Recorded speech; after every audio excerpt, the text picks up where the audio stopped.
To read the mind of anyone, you need to know 3 techniques. These techniques are crucial to master. By mastering these methods, you can effortlessly discern and grasp what anyone is pondering. So, let me tell you a Buddhist tale that will teach you how to read the mind of others. In a small village a long time ago, 2 brothers lived. The older brother was blind, so he spent most of his time at home, while the younger brother worked as a farmer.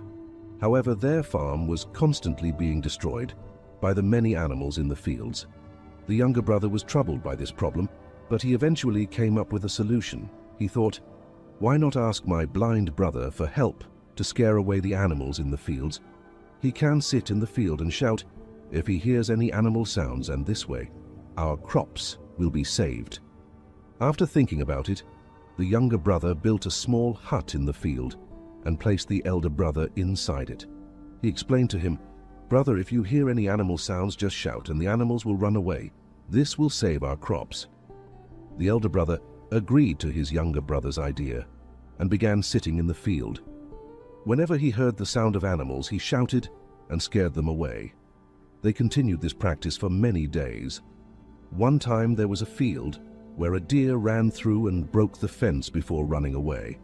Shortly after, a king who was pursuing the deer also came to the field. The king noticed the blind brother and asked him, have you seen a deer here? The blind brother replied, Your Majesty, I am blind. How can I see a deer?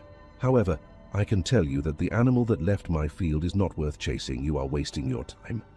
The king was astonished by the blind brother's words and questioned how he knew this. The king asked the blind brother if he was lying, as he claimed to be blind but spoke about the worthiness of the deer. In response, the blind brother stated, Your Majesty, the animal you believe to be a deer is actually a pregnant doe. I have never heard of a king hunting a pregnant doe. So I am telling you that she is not worth your pursuit. You should not waste your time chasing after her. The king was left astonished upon hearing this.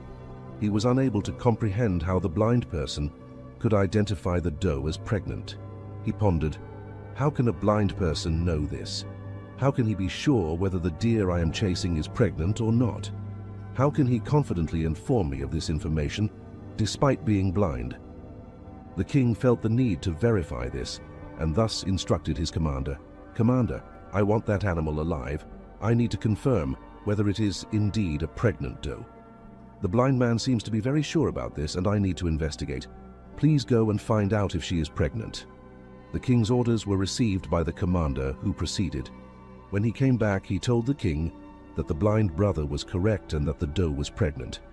The king was filled with wonder and couldn't figure out how the blind person had known about the doe's pregnancy. The king had many questions in his mind and decided to ask the blind man to get to the bottom of this. Look, I may not know whether you are truly blind or not, but I have come to ask you one thing. Will you give me the correct answer to my question? In response, the blind brother said, Your Majesty, you can ask me anything you want and I will answer you truthfully. The king said, You are a wise man and you seem to have a keen understanding of many things. Today, I have called you to find out whether my wife is faithful to me or not.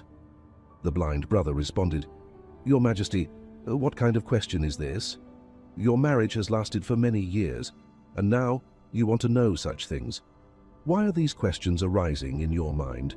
However, the king insisted, saying, You must answer this question. If you do not provide me with an answer, I will punish you with the death penalty.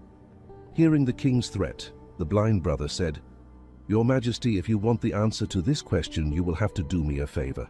The king asked, Tell me, what do I need to do? The blind brother responded, For that, you will have to leave your wife alone with me in a room. The king was initially angry upon hearing it, but he eventually agreed to the request and ordered his commander to leave the blind brother and the queen alone in a room. At that moment, the blind brother expressed his desire to touch the queen. Upon hearing this, the queen became furious and started beating the blind brother with her hands, feet, and all her might. Afterwards, the blind man somehow managed to escape and went to the king. Then the blind brother told the king, Your Majesty, your wife is unfaithful. The king, enraged, drew his sword and went to the queen. Then the king asked a question. warning her that any falsehood would lead to her execution. He asked if she was faithful or not, to which the queen replied, "Your Majesty, you may as well kill me, but I am not faithful." The king is overjoyed because everything the blind brother has said is true. Upon hearing this, the king immediately went to the blind brother and asked, "How did you know that my wife is not faithful?" The blind man replied, "Your Majesty, it's quite simple. I told your wife that I wanted to touch her, and she became so enraged that she started beating me. When I told her that I wanted to touch her, she could have refused, but instead she began to beat me, and in the process she touched my entire body. Now you tell me," he continued, "how can such a woman be faithful?" The king said, "You are quite wise. All right then, let's proceed." He added, "Answer one more question correctly, and I will let you go from here." The king then asked, "Tell me, am I truly my father's son or someone else's?" To this the blind brother responded, "Your Majesty, why do you bother with this question? No matter who your parents are, you are the king of this state. So, let this question go." But the king insisted, No, I want the exact answer to this question, otherwise this question will always bother me. So I want to know the truth." The blind brother responded, "Your Majesty, I can tell you right now whose child you are, but before that I want you to promise that you won't get angry with me." The king said, "I promise I won't get angry with you." Then the blind brother said to the king, "You are indeed your father's son, but you are also under the shadow of a miserly merchant." Upon hearing this, the king rushed to his mother. He asked her, "Mother, please tell me the truth. Am I truly my father's son or someone else's? If you don't tell me the truth, I will give up my life right here." To this the king's mother said, "Son, you are indeed your father's child, but you are also under the shadow of a miserly merchant." Upon hearing this, the king is delighted and immediately returns to the blind brother. He asked, "How did you know that the shadow of a miserly merchant was on me?" The blind man replied, "Your Majesty, you asked me many questions, and I gave you the correct answers to all of them. If you were any other king, I would have received many rewards by now, but you haven't given me a single penny so far. It was from this that I estimated that you are very stingy." The king bursts into laughter and says, "Whatever you ask for, I will give it to you. But tell me, how do you know what is right and what is wrong? How can you provide such accurate and precise answers?" To this the blind brother said, "Your Majesty, I am blind by nature. If I had ease, I could easily understand anyone's thoughts. The mind has its language, and this language can be seen in the actions of a person's body.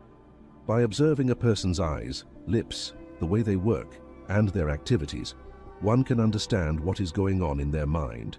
Based on this, we can know the thoughts of anyone. But I am blind, so I perceive through actions. If I want to know something, I have to assign a task to the next person to see how that person works and how he does the task. And based on that, I can understand what is going on in his mind." The king asked, "So does that mean I can also know someone's thoughts?" To this the blind brother said, "Certainly, you too can understand anyone's thoughts, but before that, you need to work on yourself, and that work is to calm your mind and bring your mind into the present. For that today I am going to tell you 3 ways, and these 3 ways are very easy and simple. But Your Majesty, before that, you have to do one thing: focus your mind. When we focus our mind and merge our mind into the present, we can understand the thoughts of others because that person is thinking in the present. And we also have to bring our minds into the present. Only then can we understand their thoughts. If we are thinking about past events, how will we know what the next person is thinking in the present? Because we are immersed in past events. To know anyone's thoughts, first and foremost, we need to focus our minds and bring them into the present. After that, the blind brother told the king, Your Majesty, I will tell you the 3 ways by which you can easily understand anyone's thoughts. Then the blind man says to the king, O king, the first method is to pay attention to the eyes. The most important thing when we talk to someone is to look them in the eyes, because eyes don't speak, but they say a lot.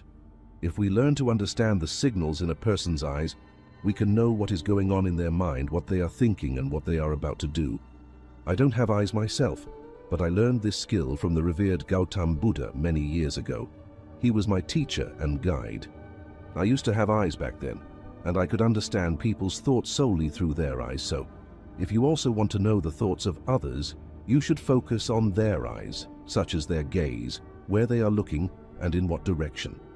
If their eyes are wandering here and there when you're talking to them, it means they are searching for a way to escape from the conversation, and someone might be lying. If the person is avoiding direct eye contact, it means they are afraid that their lie might be exposed and people will learn the truth. But if their eyes look at you without moving, they are probably honest and interested. They want to talk to you and share their thoughts. Also, see how their eyebrows move. If their eyebrows go down while they look away, they might be thinking hard or worried about something else. If their eyebrows go up and their eyes get big, they might be surprised or curious about what you say. Also, see how big or small their pupils are. The pupils are the black part of the eye. If the pupils get bigger, it means they like you or what you say. They are excited or happy. If the pupils get smaller, it means they don't like you or what you say. They are uncomfortable or angry. Also, see how red or white their eyes are. The white part of the eye is called the sclera. If the sclera is red, it means they are tired, stressed, or sick. They might not want to talk to you. I remember a time when I met a tired person who was traveling. When we talked, his eyes looked around a lot, never looking at me. This showed that he was worried and wanted to go away fast. I thought he might be hiding something. He did not want to talk to me. Then I asked him more questions. I found out he had a secret plan. Similarly, other facial expressions can help us easily understand a person's thoughts. Sometimes a person exhibits different behaviors through their face. If you pay attention to a person's facial expressions, you can easily understand if the person is disappointed, very sad, or extremely happy. You can also figure out what they are feeling inside, and all these things can be determined through their facial expressions. Your Majesty, the face is like a picture that shows what people are feeling inside, even if they don't say anything. If you want to understand people better, you have to pay attention to these silent signs. When you see someone whose mouth turns down at the sides, making a small, sad face, it usually means they are unhappy, not pleased, or have lost something. You can also tell by their eyes and their body if they are feeling low. On the other hand, a big and real smile, one that makes the eyes and the cheeks go up, is a sign of happiness, friendliness, and kindness. The eyes are very important in this. When they get small and shiny, you can be sure that the smile is real. Look at the space between a person's eyebrows, where the skin wrinkles. When it gets deeper and tighter, it often means they are confused, thinking hard, or trying to understand something difficult or new. The way the mouth is can tell you a lot. A mouth that is closed and squeezed may mean they don't agree, don't like something, or don't want to talk. But a mouth that is open and relaxed means they are open, comfortable, and ready to talk. As you get better at seeing and understanding these signs on the face, you'll be able to know what people are thinking and feeling inside, whether they say their feelings out loud or keep quiet. Their faces will show you what's in their heart. Whether a person speaks with their words or not, you can understand everything from their face. Your Majesty, I will tell you a story. One time, I met a sad person who came to me for help, but they acted like they didn't care. But I saw a small line on their forehead. It showed they had a problem. I asked them to tell me their problem, and they did. They felt better after that, and I helped them. A real smile makes the eyes happy too. It means they are glad and kind. A frown makes the eyebrows go down. It means they are worried or confused. The eyebrows go up when they are surprised or curious. You can tell how they feel by looking at their face. Continuing, the blind brother told the king about the third method, saying, "Your Majesty, there is a third language too, which is the language of gestures and body language. To understand a person's thoughts, we need to understand hand gestures and body language. When a person speaks, you may have noticed that they keep moving their hands and making gestures. In addition to words, their body language plays a significant role in conveying what a person is thinking. Your Majesty, the body and the hands can say a lot of things without words. It is like a secret way of talking. where you can see what people want and feel by the small things they do. Think about when someone taps their fingers fast while they are talking to you. When fingers make a quick sound on something, it may mean they are bored in a hurry or want to end the talk soon. I remember a time when I met a person who wanted to sell me something, and he did this sign. I knew he was nervous, so I made him give me a better price. And he was surprised also. When someone crosses their arms, they might not like you or what you say. They are hiding their thoughts from you. This way of holding their arms is like a wall, keeping their thoughts and feelings safe from others. By seeing this sign, you can be nice and careful when you talk to them and make them feel more comfortable and open. When someone leans forward, they might be interested in you or what you say. They are listening to you carefully. This means they are interested and want to hear more.